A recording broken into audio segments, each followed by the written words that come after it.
Hi friends, I am science educator from Sumer academy. दोस्तों, हम लोग साइंस की सीरीज़ देख रहे हैं, पढ़ रहे थे साथ में। और साइंस की सीरीज़ में साथियों हम लोगों ने सेल पढ़ा, सेल के बाद उसका प्रैक्टिस सेट देखा, फिर उसके बाद एल्गा हम लोगों ने पढ़ा, सवाल उसका भी प्रैक्टिस सेट कर लिया है। अब हम लोग ये उसमें नेक्स्ट टॉपिक जो है बैक्टीरिया पढ़ने जा रहे हैं, ठीक है, जो कि किस में आता है, मोनरेंस में आता है, ठीक है। मोनेरा की ये अंडर क्लासीफाई किया गया है। तो आइए साथियों देख लेते हैं कि बैक्टीरिया क्या होते हैं।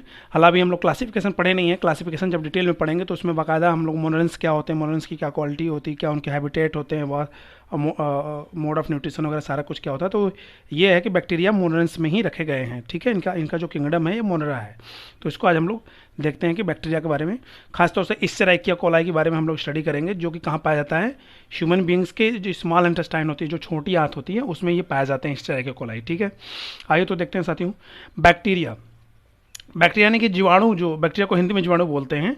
तो जीवाणु नाम सबसे पहले किसने दिया था? एक साइंटिस्ट हुए इरेनबर्ग ने 1829 में उन्होंने ये नाम दिया बैक्टीरिया, ठीक है।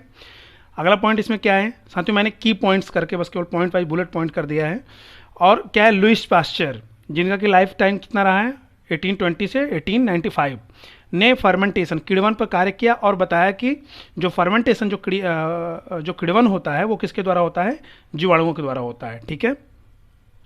नेक्स्ट क्या है, लुईस पास्चर 1865 में लुईस पास्चर ने क्या किया, रोगों की उत्पत्ति रोगाणुओं द्वारा, यानी जर्म थ्योरी ऑफ डिजीज, ठीक है, जर्म थ्योरी ऑफ डिजीज का सिद्धांत दिया। किसने? लुईस पास्चर ने। और रॉबर्ट कोच ने क्या बताया? रॉबर्ट कोच ने चौपायों में एंथ्रेक्स और मनुष्य में ट्यूबरकुलोसिस, जिसको कि आछमा, क्षय रोग और ट्यूबरकुलोसिस बोलते हैं, टीबी भी शॉर्ट में बोलते हैं, और तथा क्या, हैजा, जिसको कि इंग्लिश में क्या बोलते हैं, कॉलरा, का कारण क्या बताया कि इन सभी का कारण जीवाणु है, ठीक है। ये रॉबर्ट कोच ने बताया था। एंथ्रेक्स पशुओं में और मनुष्यों में ट्यूबरकुलोसिस था कॉलरा, ठीक है साथियों।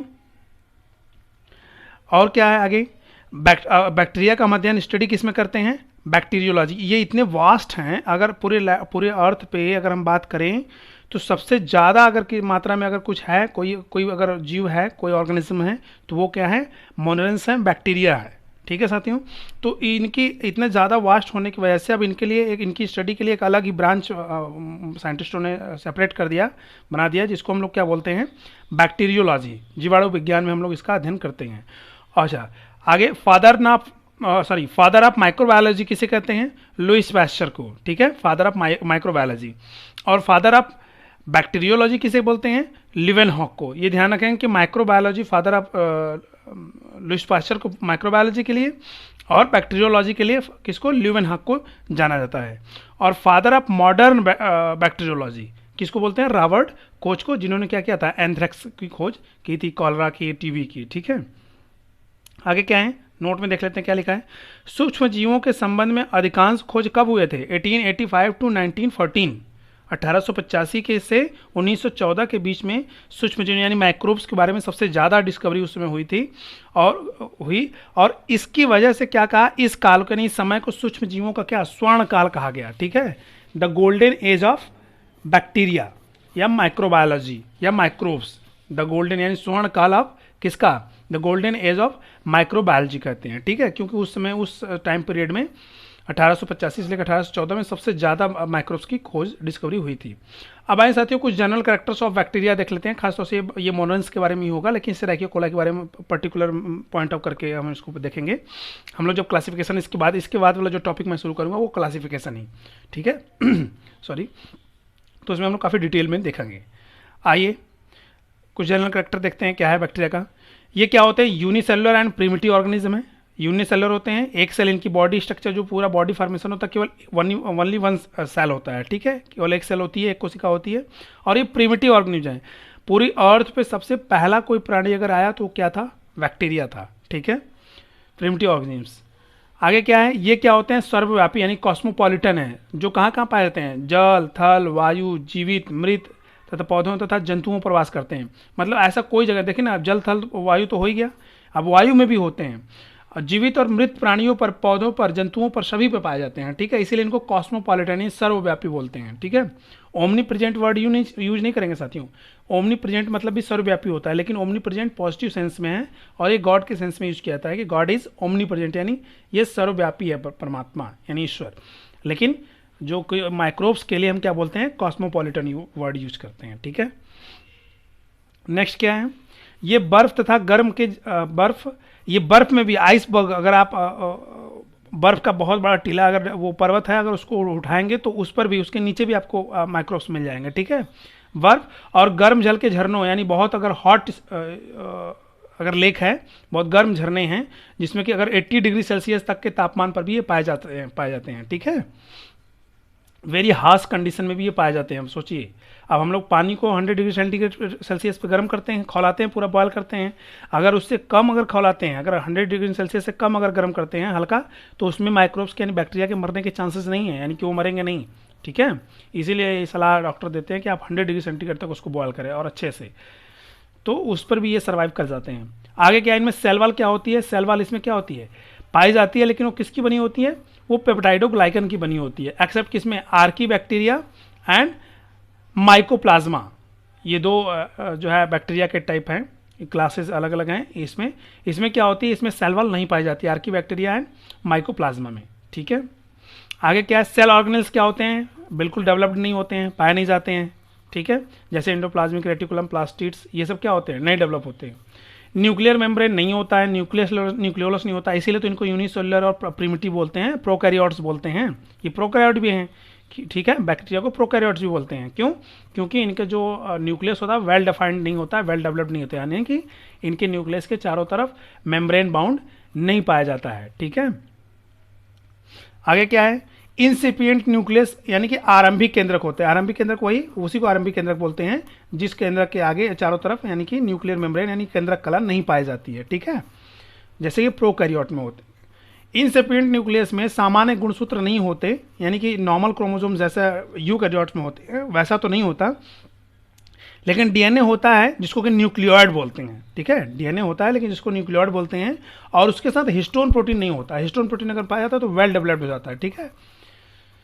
आगे क्या है, ये फोटोसिंथेटिक बैक्टीरिया में, कुछ बैक्टीरिया फोटोसिंथेटिक भी होते हैं, कुछ कीमोसिंथेटिक होते हैं, ठीक है। तो क्या बता रहा है कि फोटोसिंथेटिक बैक्टीरिया में क्लोरोप्लास्ट नहीं होता है, बल्कि क्या होते हैं, एक लैमिला रचना वाले अनेक थैलाकॉइड जीवद्रव्य में बिखरे रहते हैं। मैंने बताया था जब मैंने सेल चैप्टर पढ़ा था जिसमें प्लास्टिक पॉइंट पढ़ा रहा था, तो उसमें मैंने बताया था कि लैमिला क्या होता है, स्ट्रोमा क्या होता है, ग्राना क्या होता है ना, थैलाकाइड्स क्या होते हैं। मैंने डिटेल में उसको बाय फिगर आपको मेंशन किया, बाय फिगर दिखाया है।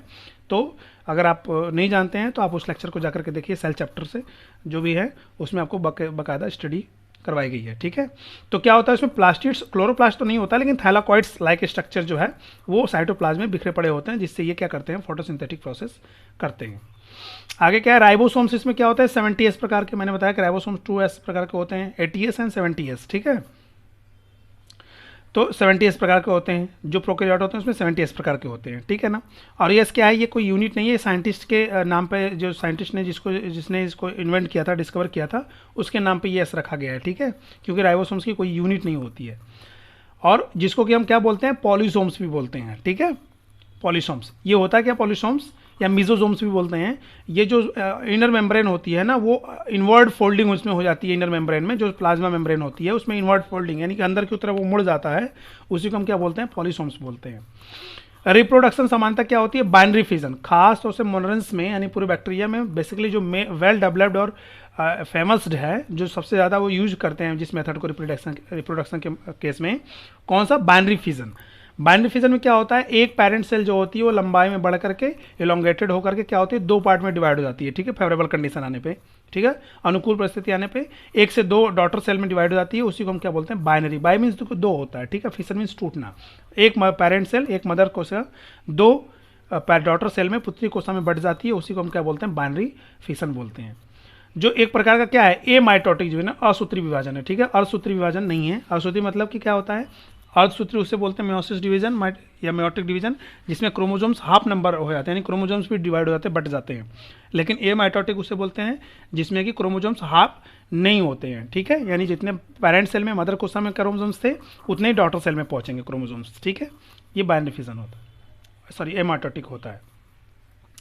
इनमें आनुवंशिक लक्षणों में परिवर्तन क्या होता है, आनुवंशिक पुनर्संयोजन यानी जेनेटिक रिकॉम्बिनेशन की विधियों द्वारा होता है। इनमें भी आनुवंशिक परिवर्तन हो जाते हैं, यानी कि पेरेंट सेल से कुछ डिफरेंट उनकी डॉटर्स हो जाती हैं, जो उनकी प्रोजेनी होती है, नेक्स्ट ऑफस्प्रिंग जो होते हैं, लेकिन उनका जो जेनेटिक रिकॉम्बिनेशन होता है, जेनेटिक पुनर्संयोजन होता है, जो उनके में जो लक्षण जो अलग दिखते हैं वो जेनेटिक रिकॉम्बिनेशन के थ्रू दिखते हैं, ठीक है। अब जेनेटिक रिकॉम्बिनेशन क्यों होता है, कैसे होता है, ये हम लोग अभी आगे पढ़ेंगे चैप्टर में, ठीक है। उसमें 3 मेथड है, ट्रांसफॉर्मेशन, ट्रांसडक्शन, कंजुगेशन मेथड है, ठीक है। अब आगे हम लोग देख लेते हैं क्या है हैबिटेट, यानी वास स्थान। ये कहाँ पाए थे, तो मैंने पहले ऊपर जनरल कैरेक्टर बता दिया कि क्या होता है, सर्वव्यापी कॉस्मोपॉलिटन है, यानी जल, थल, वायु, मृत, जीवित, प्लांट, एनिमल, है ना, हर जगह। वाटर, एयर में भी, सस्पेंडेड पार्टिकुलेट मैटर में भी ये पाए जाते हैं, ठीक है। शेप्स ऑफ बैक्टीरिया देखते हैं क्या है इनका शेप, यानी आकार इनका कैसा होता है, साइज। तो ये क्या होते हैं, स्फेरिकल होते हैं। पहला है तो स्फेरिकल, जिनको कि हम कोक्काई बोलते हैं, ठीक है। स्फेरिकल जो होते हैं उनको हम कोक्काई बोलते हैं। और अब उसमें देखिए स्फेरिकल में क्या है, और एक होता है बैसिलस होता है, अब उस बगल अभी हम लोग नेक्स्ट में देखेंगे, एक स्फेरिकल और एक बैसिलस। अब स्फेरिकल में देखिए टाइप होता है, अगर वो सिंगल है, अकेला स्फेरिकल है, एक केवल बॉल लाइक स्ट्रक्चर है, तो उसको हम माइक्रोकोक्काई बोलते हैं, ठीक है, माइक्रोकोक्काई। मोनोकोक्काई भी आप बोल सकते हैं, मोनो में एक होता है। दूसरा क्या होता है, डिप्लोकोक्काई, मीन्स डाई मीन्स दो, तो डिप्लोकोक्काई होगा अगर वही बॉल लाइक स्ट्रक्चर दो पेयर में, मतलब ऐसे होते हैं, देखिए ये क्या है, इसको हम माइक्रोकोक्काई बोलेंगे, ठीक है। ये ऐसे होते हैं स्फेरिकल लाइक स्ट्रक्चर, तो इसको हम माइक्रोकोक्काई बोलते हैं। अगर यही दो के पेयर में हो गए, ऐसे हो गए, ऐसे, तो इसको हम क्या बोलते हैं, डिप्लोकोक्काई, ठीक है।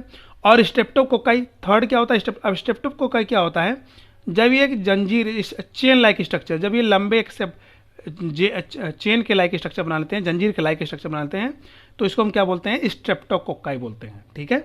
तो ये 3 तरह के इनके में क्या होता है, शेप्स होता है, किसमें, खासतौर से स्फेरिकल वाला जो होता है। ये स्फेरिकल मतलब क्या होता है, गोला होता है, ठीक है। दूसरा देख लेते हैं, सॉरी 6, हाँ दूसरा क्या है, दूसरा है आपका बैसिलस फॉर्म। अब देखिए मैंने बताया ना, पहला स्फेरिकल होता है, दूसरा बैसिलस। बैसिलस क्या होता है, रॉड शेप्ड, यानी ये लंबे इलांगेटेड होते हैं, थोड़े लंबे होते हैं, उनको हम बैसिलस बोलते हैं, ठीक है ना, रॉड शेप्ड, देखिए ये लंबे में होते हैं। अब ये अगर एक सिंगल अकेला है तो उसे हम क्या बोलेंगे, माइक्रोबैसिलस, ठीक है। अगर 2 में आ गया, पेयर में आ गया, तो उसे हम क्या बोलेंगे, डिप्लोबैसिलस। अगर यही फिर 2 से ज़्यादा, 3, 4, 5 अगर जंजीर के रूप में, स्ट्रक्चर के रूप में बढ़ गए, तो उसे हम क्या बोलते हैं, स्ट्रेप्टोबैसिलस बोलते हैं। तो ये क्या हो गई, साइज ऑफ द बैक्टीरिया, ठीक है। आगे मोटिलिटी देख लेते हैं, इनकी गतिशीलता, यानी इनके में लोकोमोशन, यानी मोबिलिटी होती है कि नहीं, ये मूव करते हैं कि नहीं करते हैं किस तरह से। तो क्या करते हैं, ये मोटाइल और नॉन मोटाइल दोनों होते हैं, यानी गतिशील और अगतिशील, यानी मूव भी करते हैं और मूव नहीं भी करते, कुछ ऐसे भी होते हैं, ठीक है, दोनों प्रकार के। और जो मूवमेंट होती है वो किसके द्वारा होती है, फ्लैजिला के द्वारा। कुछ बैक्टीरिया में फ्लैजिला पाई जाती है, कुछ में नहीं पाई जाती है। तो जिसमें फ्लैजिला पाई जाती है वो क्या होते हैं, मोटाइल होते हैं, ठीक है, बाई फ्लैजिलर मूवमेंट उनमें होता है, ठीक है। अब फ्लैजिला के बेस पे देखते हैं इनको, इनका क्या क्लासिफिकेशन किया गया, क्या इनको क्लासीफाई किया गया है कि ए ट्राइकस। पहला देख लेते हैं फ्लैजिला का on the basis of flagella, इनकी मोटिलिटी क्या है, ए ट्राइकस, यानी अकसाभी, जिनमें कसाब यानी क्या, वही फ्लैजिला नहीं होती है। फ्लैजिला नहीं होता है तो नॉन मोटाइल होते हैं, जैसे पास्चुरेला। अब जो ए ट्राइकस होता है उसमें कोई फ्लैजिला नहीं होती है, जैसे कि पास्चुरेला, और तो ये फ्लैजिला नहीं पाई जाती है तो मूव भी नहीं करेगा, ठीक है। नेक्स्ट क्या है, मोनोट्राइकस, यानी एक कसाभी, उनकी बॉडी पे केवल एक साइड पे, एक पॉइंट पे केवल कसाब रहेगा, फ्लैजिला रहेगा, एक फ्लैजिला होता है, जिसे विब्रियो कोलेरी, ठीक है, विब्रियो कोलेरी, ये क्या होते हैं, मोनोट्राइकस होते हैं। दूसरा क्या है, एम्फीट्राइकस, डाइट्राइकस नहीं बोल रहे हैं इसमें, डाइट्राइकस भी आप बोल सकते हैं, लेकिन इसको खासतौर से सही वर्ड क्या इस्तेमाल किया गया है, एम्फीट्राइकस। एम्फी मीन्स क्या होता है, एम्फीबियंस होते हैं ना, जो टेरेस्ट्रियल और एक्वेटिक, जो जल और थल दोनों पे सर्वाइव करते हैं, उनको हम एम्फीबियस बोलते हैं। और बेस्ट एम्फीबियंस का एग्जांपल एनिमल बींग्स में क्या है, मेंढक है, फ्रॉग। और प्लांट में क्या है, प्लांट में किसको, एम्फीबियंस ऑफ द प्लांट किसको बोलते हैं, ब्रायोफाइटा को। क्वेश्चंस बहुत पूछा जाता है, बहुत अक्सर पूछा जाता है एग्जाम में कि who is the amphibians of plant kingdom, तो कौन है, वो है ब्रायोफाइटा, ठीक है। चलिए, ये पहले रखा गया था, हालांकि उसको ब्रायोफाइटा को किसी और किंगडम में रखा गया है, उसको आगे हम लोग जब क्लासिफिकेशन देखेंगे तो उसमें पढ़ेंगे। आइए, एम्फीट्राइकस क्या होता है, जिसके बॉडी पे दोनों सिरों पे, ठीक है ना, दोनों छोर पे पाई जाती है अगर फ्लैजिला, तो उसको हम क्या बोलते हैं, एम्फीट्राइकस। जैसे एग्जांपल क्या है, नाइट्रोसोमोनास, ठीक है। और क्या है, फोर्थ क्या है, लोफोट्राइकस, जिसको कि गुच्छ कसाभी, यानी कि क्या होता है, इनके एक सिरे पे गुच्छा होता है, यानी एक पॉइंट पे एक सिरा कोई होगा बॉडी पे, और पूरा गुच्छे के रूप में ना, उसमें नंबर ऑफ फ्लैजिला फिक्स नहीं होते हैं, वो पूरा गुच्छे के रूप में रहते हैं, जिसको हम क्या बोलते हैं, स्यूडोमोनास फ्लोरेसेंस, ठीक है।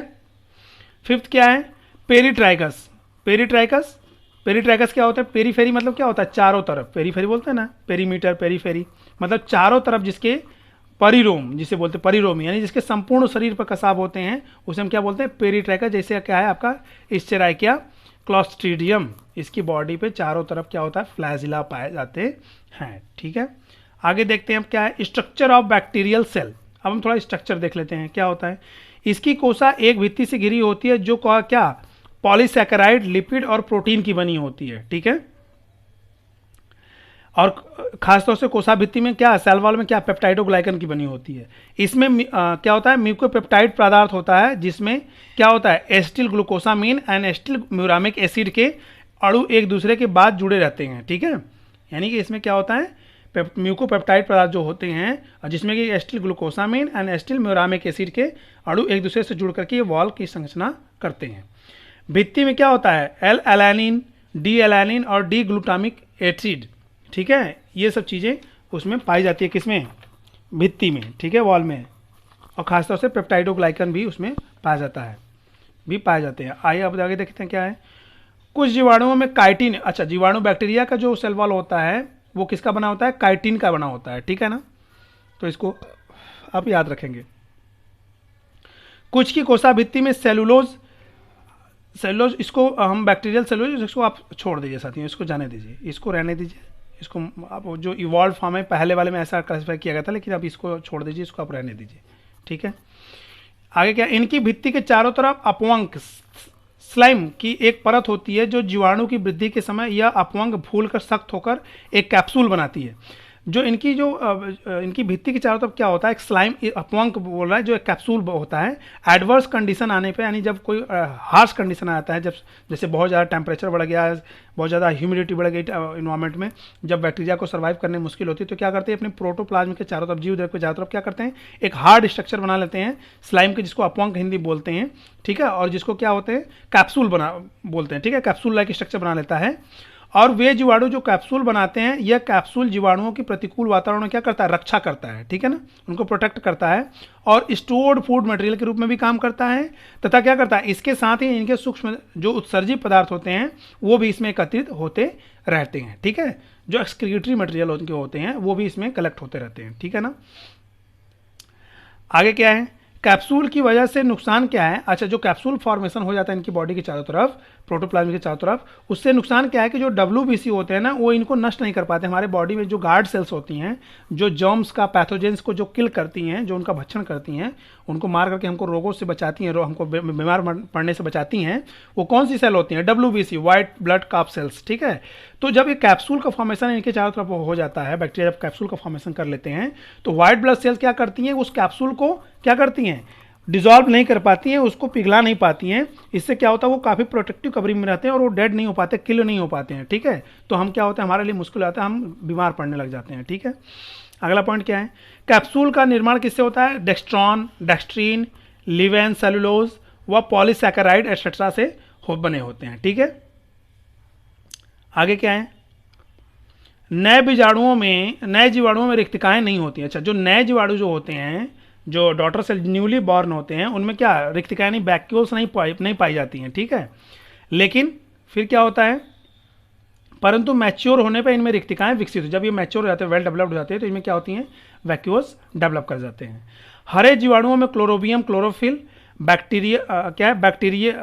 बैक्टीरियोविरिडिन और बैगनी जीवाणुओं में बैक्टीरियो परप्यूरिन एवं बैक्टीरियो क्लोरोफिल होते हैं, जिनके कारण ये प्रकाश संश्लेषण करते हैं। यानी क्लोरोप्लास्ट बिल्कुल क्लियर वेल डेवलप नहीं होता, बल्कि ये सब चीज़ें, Chlorobium, chlorophyll, बैक्टीरियोविरिडिन, bacterio परप्यूरिन, bacterio chlorophyll, ये सब की वजह से ये प्रकाश संश्लेषण करते हैं। ठीक है, अगला पॉइंट क्या है, जीवाणुओं में उपस्थित न्यूक्लियर मटेरियल जो होता है, अर्थात केंद्रकाभ, जिसको कि न्यूक्लियाइड बोलते हैं, को आरंभिक केंद्रक यानी इंसिपिएंट न्यूक्लियस कहते हैं। मैंने बताया था ना कि जो डीएनए के फॉर्म में होता है वो क्या होते हैं, वो केंद्रकाभ उनको बोलते हैं, यानी न्यूक्लियाइड के फॉर्म में पाए जाते हैं। ठीक है, अगला पॉइंट अब इसमें आगे देखते हैं थोड़ा। अब ये लेक्चर अब आज करीब की तरफ जा रहा है, अब हम इसको लेक्चर लंबा हो रहा है, आगे क्या, वास्तविक केंद्रक न होने के कारण इनको प्रोकैरियोट में रखा गया है। तो मैंने हम लोग जनरल कैरेक्टर में देख लेते कि इनको रियल केंद्रक नहीं पाई जाती, इसलिए हम इनको क्या बोलते हैं, किस में रखा गया है, प्रोकैरियोट में क्लासीफाई किया गया है। अब आइए साथियों देख लेते हैं थोड़ा gram positive bacteria and gram negative bacteria. आपने सुना है, तो ग्राम पॉजिटिव बैक्टीरिया क्या होते हैं और ग्राम नेगेटिव बैक्टीरिया क्या होते हैं, आइए इसको देख लेते हैं। ग्राम नामक साइंटिस्ट हुए 1884 में। उन्होंने क्या किया, जीवाणुओं को दो भागों में बांटा, ठीक है, दो पार्ट में जीवाणुओं को डिवाइड किया। किस बेस पे डिवाइड किया, उन्होंने कैसे किया इसको वो देखते हैं। उन्होंने क्या किया, पहले क्रिस्टल वॉयलेट कलर लिया और आयोडीन का घोल। पहले क्रिस्टल वॉयलेट कलर में बैक्टीरिया को क्या कर दिया, डाल दिया, ठीक है। बैक्टीरिया को डालने का मतलब क्या, वैसा तो है नहीं कि हाथ से पकड़ के उसको डुबा देंगे, उसको स्लाइड पर लिया, क्रिस्टल वॉयलेट कर लिया उस बैक्टीरिया के ऊपर और उसको ड्रॉप आउट कर दिया, ठीक है, छोड़ा। तो अब उसको करने के बाद क्या किया, अब उन्हें फिर आयोडीन का घोल जो है उसके ऊपर डाला, ठीक है। ये स्टेनिंग का, इसको अभिरंजन बोलते हैं, यानी रंगने का, इसको रंगा बैक्टीरिया को, स्टेनिंग किया। तो अब इसमें स्टेनिंग में क्या किया, अच्छा आयोडीन क्यों डाला, क्योंकि जो बैक्टीरिया को जो कलर दिया गया है, ठीक है, तो उस बैक्टीरिया में जो कलर, जिसको जो कलर ऑब्जर्व करना है, जो लेना है, जो फिक्स करना है, आयोडीन का कलर देने से क्या होता है कि वो अपना कलर को फिक्स कर लेते हैं, ठीक है। यानी किसी चीज़ से उसको अल्कोहल से, स्टोन से या वाटर से धुलेंगे तो वो कलर जल्दी उतरेगा नहीं, जाएगा नहीं, ठीक है, किसी में चला जाएगा किसी में नहीं जाएगा। तो इसलिए आयोडीन का कलर डाला। तो पहले क्रिस्टल वॉयलेट कलर, फिर आयोडीन के घोल में डाला। फिर रिजल्ट में उन्होंने क्या देखा कि सभी जीवाणु यानी सभी बैक्टीरिया जो क्या थे वो पर्पल कलर के हो गए, ठीक है ना। ब्लू, कभी कभी किसी किसी बुक में आपको ब्लू भी मिलेगा, ब्लू लिखा हुआ कि ब्लू कलर के हो गए या पर्पल कलर के हो गए, ठीक है। तो फिर क्या किया उन्होंने, अब उसके बाद जब आयोडीन का कलर डाल दिया, उसके बाद उन्होंने क्या किया, इसको एसीटोन या अल्कोहल से धोया, ठीक है, अल्कोहल से धोया, फिर क्लियर वाटर से यानी साफ पानी से भी धोया। उसके बाद फिर उन्होंने क्या पाया कि देखा कि कुछ जीवाणु जो होते हैं, कुछ बैक्टीरिया जो होते हैं वो कलरफुल होते हैं, यानी उसमें कलर होता है, और कुछ क्या होते हैं उनमें कलर नहीं होता है। तो जो बैक्टीरिया, जिन जीवाणुओं में बैगनी रंग रह गया उसको उन्होंने ग्राम पॉजिटिव बोला, और जिन जीवाणुओं का रंग चला गया, रंगहीन हो गए, उन्होंने उसको ग्राम निगेटिव बोला। अच्छा, अब ग्राम पॉजिटिव वाला जो उसको ऐसा क्यों बोला, क्योंकि हम लोगों ने अभी जब डिफरेंस अभी आगे लेक्चर में पढ़ेंगे साथियों, ग्राम पॉजिटिव और ग्राम निगेटिव डिफरेंस में क्या डिफरेंस होता है। तो ग्राम पॉजिटिव बैक्टीरिया की जो वॉल होती है ना, वो क्या होती है, काफ़ी मोटी होती है, थिक होती है। जो उसमें पेप्टाइडोग्लाइकन की जो सेल वॉल पाई जाती है वो काफ़ी थिक होती है, काफ़ी मोटी होती है। तो वो मोटी होने की वजह से जो कलर को ज़्यादा लंबे समय तक रिटेन करके रखती है, इसलिए उसकी फिक्सिंग उसमें कलर की ज़्यादा हो जाती है, देर तक रहती है, इसलिए वो जल्दी अल्कोहल से एक दो बार धोने में जल्दी नहीं निकलता। लेकिन जो ग्राम निगेटिव होता है उसकी जो सेल वॉल होती है काफ़ी पतली होती है, उसमें पेप्टाइडोग्लाइकन की केवल एक लेयर या दो लेयर होती है, उसमें 4-5 लेयर होती है, ठीक है, 3-4 लेयर इसमें आपके ग्राम पॉजिटिव में। तो क्या हो गया कि जो ग्राम निगेटिव इसकी पतली लेयर होती है पेप्टाइडोग्लाइकन की, तो इसका स्टेन यानी एक बार अभी धोने पे अल्कोहल से तुरंत जो है इसका कलर चला गया, ठीक है। तो जो जिसकी वॉल मोटी थी यानी जिसमें कलर रह गया उसको ग्राम पॉजिटिव, और जिसमें कलर नहीं रहा उसको हम क्या बोलेंगे, ग्राम निगेटिव, उन्होंने ग्राम नामक साइंटिस्ट ने बोला, ठीक है। आगे क्या, ग्राम निगेटिव को भी आप कोई कलर देना होगा, चूंकि वो कलरलेस हो गया तो उसको भी कोई कलर देना होगा स्टडी पॉइंट ऑफ व्यू से, ठीक है। तो उन्होंने इसको कौन सा कलर दिया, इसके लिए उन्होंने क्या किया, ग्राम निगेटिव के कलर को फिक्स करने के लिए क्या किया, सेफ्रानिन से रंगा, ठीक है, सेफ्रानिन का कलर डाला उस पर, और सेफ्रानिन कलर जब डाला तो वो किस कलर में कन्वर्ट हो गया, वो पिंक कलर में हो गया, ठीक है। सेफ्रानिन किस कलर का होता है, पिंक, ठीक है, हल्का रेड लेकर के, तो पिंक कलर में दिखाई देने लगा। तो इसको हम ग्राम निगेटिव को किसमें, पिंक कलर से भी जानने लगे, ठीक है साथियों। अब हम लोग अगले लेक्चर में देख लेंगे कि ग्राम पॉजिटिव और ग्राम निगेटिव बैक्टीरिया में क्या डिफरेंसेस है, ठीक है। अब आज का लेक्चर साथियों यहीं पे हम लोग रुकते हैं, क्योंकि लेक्चर अब लंबा हो रहा है। तो साथियों ये बैक्टीरिया के सेंस में जो मोनोरेंस जिसको किंगडम में रखा गया है, मोनोरेंस का भी अगर आप क्लास, अगर इसका हम सारे कैरेक्टर जो भी पढ़े हैं, ये मोनोरेंस के बारे में अगर आप कहें कि मोनोरेंस के कैरेक्टर हैं तो भी कोई गलत नहीं होगा, ठीक है साथियों। अभी हम लोग क्लासिफिकेशन देखेंगे, ये चैप्टर जस्ट जैसे ओवर करेंगे उसका देखते अगर फंजाई अगर लेक्चर अपलोड करना होगा तो फंजाई अपलोड हो जाएगा, नहीं तो क्लासिफिकेशन ही देख लेंगे, ठीक है साथियों। तो साथियों ये लेक्चर आज यहीं एंड होता है। अगर आपको कंटेंट पसंद आया तो साथियों आप चैनल को सब्सक्राइब जरूर करें, ठीक है। कंटेंट आपको काफ़ी मेहनत से मिल रहा है, लाइक करें, और अगर चाहें तो अपने फ्रेंड के साथ भी शेयर कर सकते हैं इसको, ठीक है। और डेली आपको लेक्चर 1-2 लेक्चर डेली अपलोड किया जा रहा है, डेली आपको मिल रहा है, ठीक है साथियों। तो ओके, आज के लिए बस इतना ही, थैंक यू।